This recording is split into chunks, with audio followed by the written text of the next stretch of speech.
Mr. Jeff Schwartz. Good evening, Mayor, council members, and city staff. I'm Jeff Schwartz from Thousand Oaks. These are tough problems, I know. The issue is not, do we need to do something about the problem? The issue is, what are the best solutions to this problem?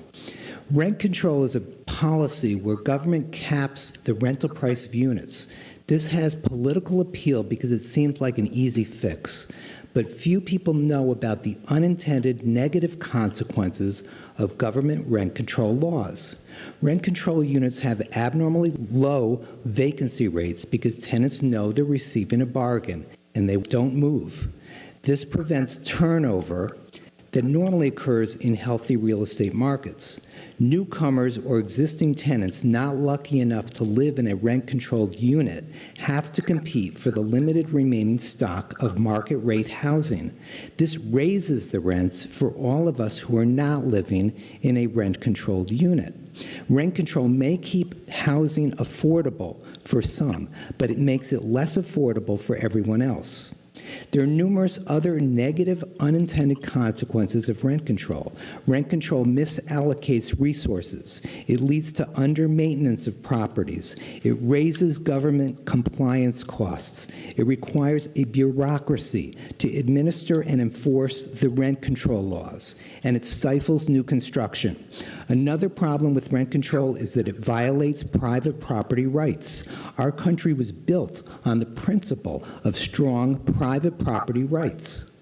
Having a system of strong, predictable property rights stimulates confidence among investors and promotes economic growth.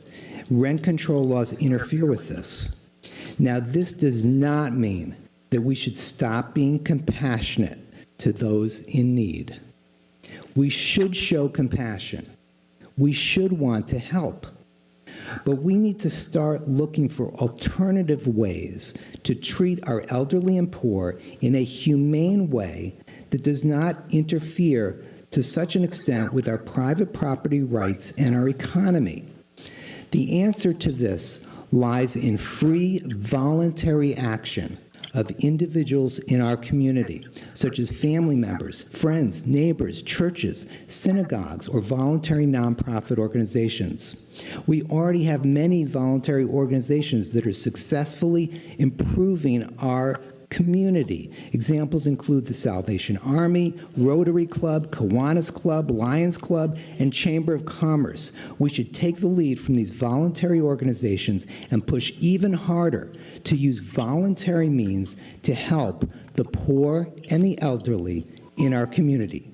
I'm Jeff Schwartz from Thousand Oaks. Thank you. Thank you, sir. Next up was Mr. McNamee. Thank you, Mayor. Mr. Schwartz brings up an excellent point about how, yes, we've got rent control here and nowhere else in the city do we have it. And rent control actually is disruptive in the economy because people don't want to come in and build more housing because of it. If they can't make a profit return on it, it will not happen. And this is one where it's as our city attorney says, it's very challenging because on a compassion level, you're being placed in a very difficult situation. Speak to your U.S. senators, your congressmen, to talk about changing some of their energy policies as well as their economic policies in Washington. We're feeling the effect on the local level. Thank you, Mayor.